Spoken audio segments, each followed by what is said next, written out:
and welcome to the President's Podcast right here on the record with the Ohio Senate. The views the news excludes. I'm John Fortney, the Director of Communication with the Senate Republican Caucus. That is the majority caucus in the Ohio Senate. Great to have on the program this week a member of Senate leadership, State Senator George Lang, Republican from Butler County. That's the 4th District, Westchester, Ohio. God's country. God's country, indeed, you bet. A lot going on right now, obviously. We're talking a lot about developing the budget. The governor rolled out his version of the next 2-year budget, and the House passed its bill. Just at the 30,000-foot level, the thorough and thoughtful budget debate ongoing within leadership right now. It is very extensive, long days and a lot of work, and I think the majority of Ohioans are going to be really pleased with what we're doing. You know, one of the things that in the 10 years that I have worked here, when I first started here, there were 9 state income tax brackets. Now there's only 2. What would you characterize the economic environment as far as tax structure here in the state of Ohio? Have we come a long way, and do you think it is a welcoming environment? I think we have come a long way. I think we have a long way to go. You know, if you go back to 1970, before we had an income tax, we were rocking and rolling. Here's some statistics. In 1970, the average Ohioan made 10% more than the average American. In 1970, Ohio was the 12th largest economy in the world, and in 1970, we had 24 congressmen. Fast forward to today. The Columbus Dispatch ran an article about 3 years ago that showed the average Ohioan went from making 10% more to 12% less. Last year, by the way, the average Ohioan made 1% more than the average American, and Ohio went from the 12th largest economy in the world to the 24th. Still slightly larger than Morocco, but we're a shadow of where we used to be, and we went from 24 congressmen down to 15. No other state in America lost a larger percentage of congressional representation than Ohio, and I blame government. In 1971, we put in that income tax. One tax after another, one regulation after another. And as you mentioned, John, we grew to 9 brackets with a high of 9.5%. And businesses started leaving Ohio. And people went to where the jobs were. When I came up here 8 years ago, Ohio, according to U-Haul, was the 5th most left state in America. As we have focused on lowering taxes and lowering regulations, you see what's happening. John, businesses are coming back. And what gets all the press are the big guys: Amazon, Honda, Ford, Amgen, Google, Intel, Anduril. Intel's building the biggest chips factory in the galaxy, but I'm more excited about the little guys. Last 6 years, 2.1 million startup businesses in Ohio, more than the previous 25 years combined. And so far this year, we're not slowing down. Through the first 3 months, 68,000 startup businesses in Ohio. Last year, 14% of all startups in America were in Ohio. We are now the #1 state in America to start a business. And by the way, according to U-Haul, where I said 8 years ago, Ohio was the 5th most left state, people physically leaving. In the last 3 years, we have been the 14th, 23rd, and 9th most entered states. So people are coming back to Ohio in a way that we haven't seen since 1940. That was the last time we added a congressman. I am confident with what we have done and what we're about to do with this budget, we're going to add another congressman in 2030. Well, the more you see the high-tax blue coastal states, people moving a mass exodus out of California, out of New York, and moving to the Midwest again, U-Haul would know all about that, wouldn't they? They would. And, you know, the Census Bureau and U-Haul both kind of look at the same thing. They both look at movement. U-Haul has been a more accurate predictor in the last 40 years than the Census Bureau of congressional seats changing. But even the United States Census Bureau is projecting in 2030, 14 congressional seats are going to change. 100% of those seats are leaving high tax, high regulation states. The 2 that are going to take the biggest loss are going to be New York and California. But New Jersey, Illinois, Hawaii, all of those states that punish productivity are losing. 100% of the recipients, according to both U-Haul and the Census Bureau, are states that are business friendly. The majority of them have zero income tax or at best a flat income tax. And it's certainly my goal and my number one priority that in this budget, we take Ohio to a flat income tax. Yeah, right now we have the two, and your bill for the flat tax is Senate Bill 3. Tell me a little bit more about what you think the correct tax rate should be if we have a flat tax. I think the correct tax rate should be zero, but we've got to work our way down there. You know, Kansas went from a 5.5 tax to a zero tax overnight, and their budget didn't have time to adjust. What Ohio has been doing, and I get a lot of credit for it, but the credit goes to people that were here before me because it really started about 12 years ago. We've been gradually lowering those brackets so that we give time for the budget to adjust, for businesses to come back, and for our state tax revenues actually to increase. So my goal for this General Assembly is to get to a flat tax of 2.75. Currently, as you mentioned, we have two tax brackets. We have a 3.5% for anybody making $100,000 and above, a 2.75 for anybody making between $26,000 and $100,000. And I guess technically you could say we have three because anybody making under $26,000 doesn't pay taxes. My bill would take us to a 2.75. Still, those making $26,000 and under would pay no taxes. There would be no tax increase on any Ohioan. Also, when you think about tax structure, you were talking about bringing the importance of small business and having small business startups here in Ohio. The business income deduction, how big of a deal was that for small businesses to level the playing field from the large companies that find tax incentives and tax breaks to come make $1 billion investment in Ohio? But what did the BID do, the business income deduction, do for small business? Well, what the business income deduction did, when I mentioned 2.1 million startups in the last 6 years, more than the previous 20 years combined, the number one reason why is the business income deduction. What we told all pass-through entities, all small businesses, if you will, your first $250,000, not of revenue, but of income, is tax-free. After that, you're capped at a max of 3%. And this, when we put this in, the highest tax bracket was probably around 8%. This was actually put in before I got here. And that has led to this increase of new businesses starting in Ohio. In the last budget, we put some fuel on the fire of new business startups by eliminating the CAT tax on about 88% of all small businesses. And I have to correct myself, eliminating the CAT. When I say CAT tax, that is a redundant. That's called the commercial activities tax. The finance director always corrects us when we say CAT tax. That's the right. Commercial activities tax is something that Ohio transitioned into, maybe 15 years ago, I'd say. And it was well intended to replace the personal property, tangible property tax. Or the inventory tax. Yeah, but the problem with the CAT tax, you can have $100 million in revenue, lose $20 million, which is not uncommon, and you owe the tax on your top line, your revenue. It has nothing to do with your profitability. So we took that burden away from all small businesses, the Procter & Gamble's of the world, the Walmarts of the world. They still pay it, but all small businesses no longer pay that CAT tax, or at least those with revenue $6 million and under. Which is further leading to Ohio becoming the startup capital of the world. You started the Business First Caucus. What is that, and what kind of response have you had from the time that you started meeting? I think that was it was a caucus between the House and the Senate, was it not? It was. I launched it under Speaker Rosenberger at the time, and it was, and it still is, bicameral, bipartisan. I'm proud to say it's the largest caucus in Columbus, and the goal of the Business First Caucus is to make Ohio the most business-friendly state in the nation. When we first launched it, we set 5 goals at the time, all of which we've blown away.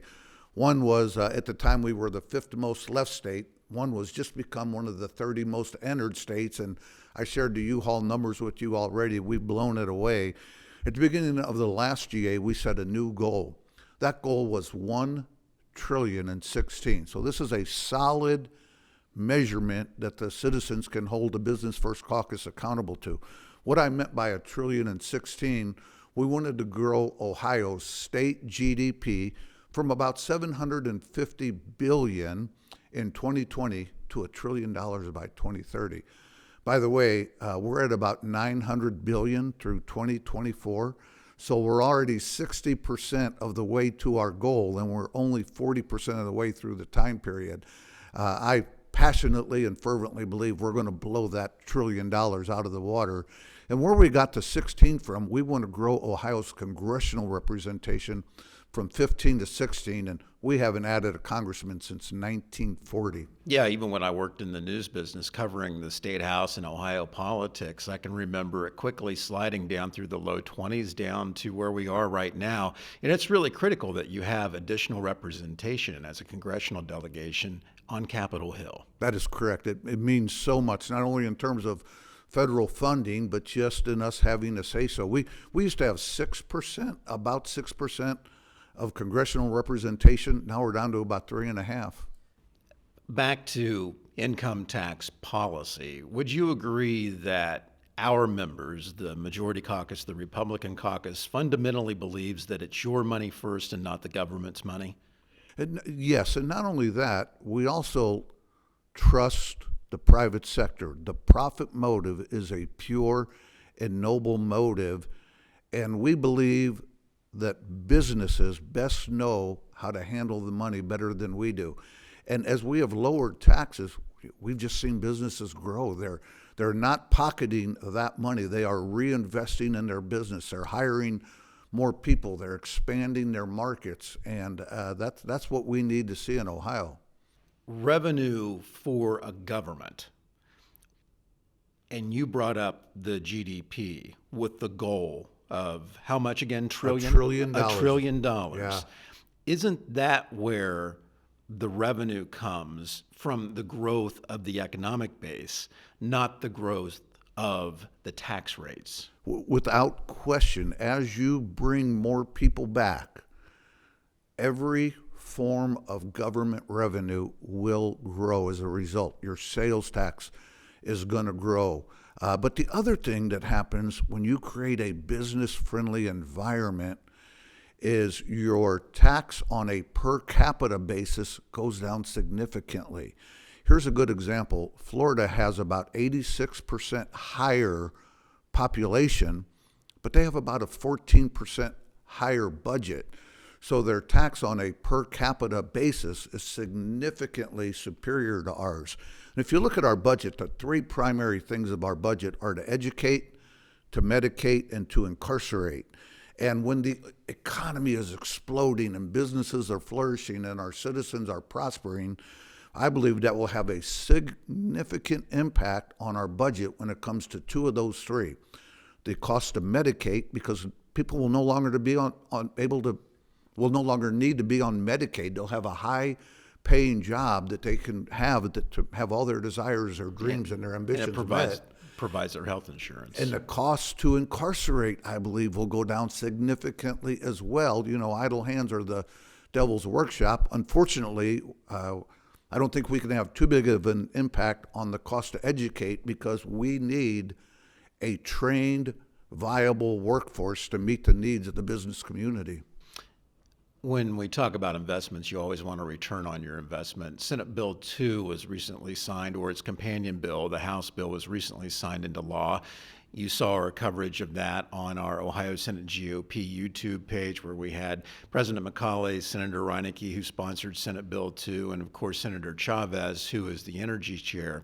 Do you think that Ohio's new energy policy that focuses on baseload power, natural gas, also kind of an all-above approach that provides reliability, accountability, and affordability by removing the riders that a lot of customers saw throughout the state of Ohio on their power bill, do you think that this will also add to Ohio's economic development? John, without question, this is going to give Ohio a significant advantage. As you look at advanced manufacturing, there are 5 key critical components that advanced manufacturers are looking for in terms of where to locate. 1, business-friendly rules, taxes, and regulations. I believe Ohio is moving there quicker than any other state in America right now, except Arizona, but there are 7 or 8 states that are already there. They're the states that are winning the economic development game. Second thing they're looking for is workforce development. I think we have some slight advantages there, but we have the same struggles of every other state. The next 3 things they're looking for, no state can compete with us in. 1, they're looking for affordable, reliable, cheap energy. No state in America, no state has more natural gas reserves than Ohio. Natural gas is clean, it is reliable, and it is affordable. Ohio has more natural gas reserves than any country in the world except China and Russia. And if you take Pennsylvania out of the mix, Ohio has more natural gas reserves than the rest of America combined. Now, Pennsylvania can say they're equal, but nobody can say they're better. The other 2 components, by the way, predictable weather. We don't have the hurricanes. We don't have the horrible tornadic activity. We have the occasional tornado, but we don't have the droughts. We don't have the floods. Our weather, for the most part, is very predictable. So that's a big win for Ohio. And the last thing, just like energy, no state can compete with us. Water. Advanced manufacturers need water. No state has a more abundance of water than Ohio. Now, like Pennsylvania in energy, Michigan can say they're equal, but no one is superior. John, it's not just our lakes and our rivers, but under every one of our feet in every county in the state are beautiful aquifers. That's what's going to drive our economic development in the future. Yeah, we are very well positioned. And as Senator Chavez said, and you were alluding to it, that if you put Ohio, West Virginia, and Pennsylvania together as their own country, they'd be the 3rd largest energy producer in the entire world. Yep. Yeah. Before I let you go, I wanted to talk a little bit about your bill that you're co-sponsoring, Senate Bill 66, with Senator O'Brien, that would reform property taxes. And what's your overall message? Because we've talked about on this show before about how Ohio is a low tax income state, but it's those local property taxes that sort of bring it back to more of a higher tax state. There's a lot to unpack and understand about property taxes, but at a basic level, what are you working to reform with that bill? So what this bill would do, currently today, in theory, when we put the property taxes in place, we said you can never have an increase in money that the property tax generates unless you get a vote by the citizens. Well, since then, and it's government's fault, we created loopholes that allowed, under certain circumstances, an emergency levy, for example, and there's quite a few other scenarios where when the property taxes get reevaluated and their property taxes go up, the property valuations go up, these taxes go up coincident with it. That was not the original intent when we first allowed for property taxes. So basically, what this bill would do, it would say no school district could collect an extra penny of income or local government without a vote from the voters. And I believe that's where the power should be, with the voters. If a school can prove to the voters they need more money for facilities, for operations, God bless them, go for it and convince the voters. But this would stop unvoted property tax increases. Yeah, a lot of people don't understand that 20 mil floor, and you may hear more about the 20 mil floor as the year goes on, but levies like a replacement levy, an emergency levy, don't count toward that 20 mil floor, and then that's how, when they're voted by the taxpayers, that's how it continues to raise the property taxes more and more, and it gets out of control. And a lot of people don't really understand that. Some of the inside millage, the first 10 mils within that 20 mil floor, that also are part of the valuation process. That is correct. Well, we'll let you get back to work then on the state budget. It has to be balanced. Constitution says that it has to be balanced and in place by June 30th. You fully believe that we'll be on time? I have zero doubt. Very good. State Senator George Langs, thank you so much for your time and insight today. We appreciate it. Thanks, John. Thanks for tuning in. We'll see you soon.